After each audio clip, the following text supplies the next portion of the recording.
Hi, I'm Greg Levine, and this is the party line for July 1st, 2011. And I want to talk this week about the dick move at the White House press conference. Now you notice what I did there. Note to Mark, your father used to be so smart. What happened? Halperin. I said dick move.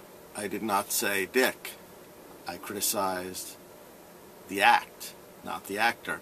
Something you can pick up from, I hear, child rearing. Also good in political commentary.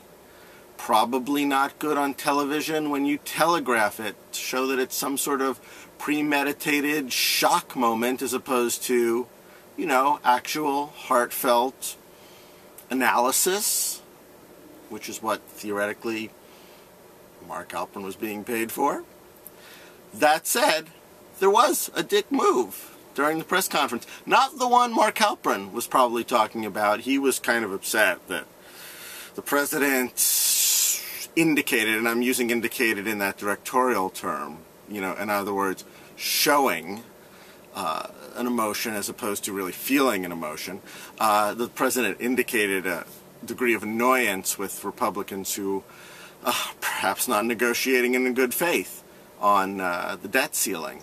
And, you know, I should probably put in a caveat there, too, because negotiating is not really what they're doing at all. I mean, it's even gotten to the point where Dick Durbin and Chuck Schumer feel it's okay to say that they are actively trying to tank the economy, which is exactly what the Republicans more or less are trying to do within limits so that they can play this debate to their electoral advantage. That's not a surprise.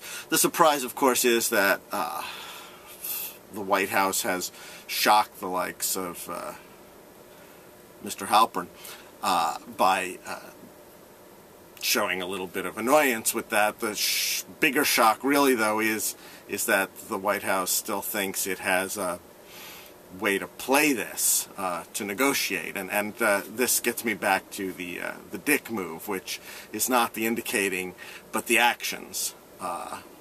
The idea that first and foremost you set up a framework where you tell America that there is negotiating to be done, which takes Chuck Schumer's argument off the table, really, neutralizes it, because Chuck Schumer is indicating that, and I'm saying indicating now in the other way, indicating that you can't really negotiate with these people, and the White House is saying, here, I'm engaging in a negotiation, see, rational guys, you and me, hail fellow, well met, we can talk this one out, right? The other problem, of course, is the things that the president has put on the table, which indeed include Medicare cuts, and spending cuts in general, domestic spending cuts in general, in exchange for what frankly are the most ridiculous and piddly of, I don't even want to call them tax hikes.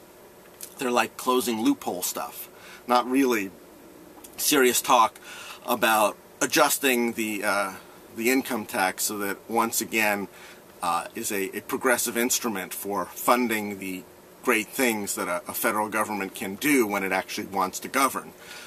So where are we now? We've got a president who has, on the one hand, undermined Senator Schumer and members of Congress who are trying to set up a situation that says if and when, and looking a lot more likely when, we hit that debt ceiling sometime in early August and we still don't have a deal, America can look at the Republicans and blame them for the train wreck that might ensue.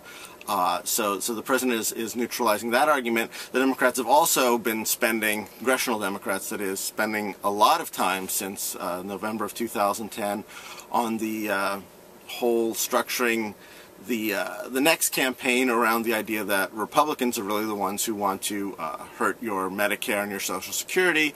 And when the president says, I'm here to even put that on the table, he's inoculating the Republicans from that argument too, because they won't be the only ones who are tinkering with people's Medicare. And you know that once the Republican gets, once the president gets on board, no matter what the Republicans actually say or do or what was in the Paul Ryan budget, once the president gets on board, they're going to hit him with that because they hit him with that in the last election. It's really not hard to intuit that. So the president actively undermining congressional Democrats' negotiating strategy and campaign strategy.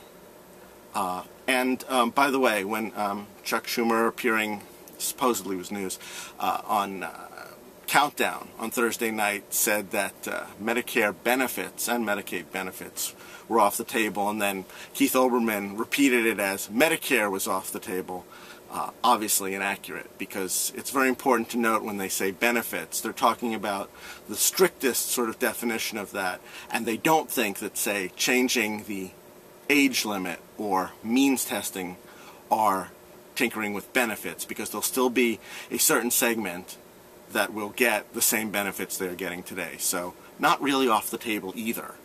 But no political argument because of the dick move from the White House. And if this all sounds sort of familiar, it should, because this president, this Democratic president, is already gearing up for his re-election, and he's gearing up in a way that reminds me a lot of the last Democratic president, who also sort of screwed with the Democrats in Congress, their majority at the time, negotiating again on some social safety net programs, so that he could look like the reasonable, hands across the aisle, bridging the gap, conservative, fiscally minded Democrat when it came time for him to run. However, it completely undermined, took the legs out from under the campaigns of Democrats, and we know what happened. And need I remind you what happened? The Democrats lost control of Congress, lost the House for 12 years, thanks to the coattail-free re-election of Bill Clinton. And the coattail-free presidency is back. Not really a surprise considering the number of Clinton staffers in this current White House, but perhaps a surprise given the sort of sense of a movement that we got in 2008. That's gone. What we've got now is a man who wants to be re-elected, who wants to cement his place in history strictly as a guy who served 2 terms, as best I could tell, and whatever else he gets seems to be about the process and not about the product. And of course that is a dick move. And the party line. I'll see you next week.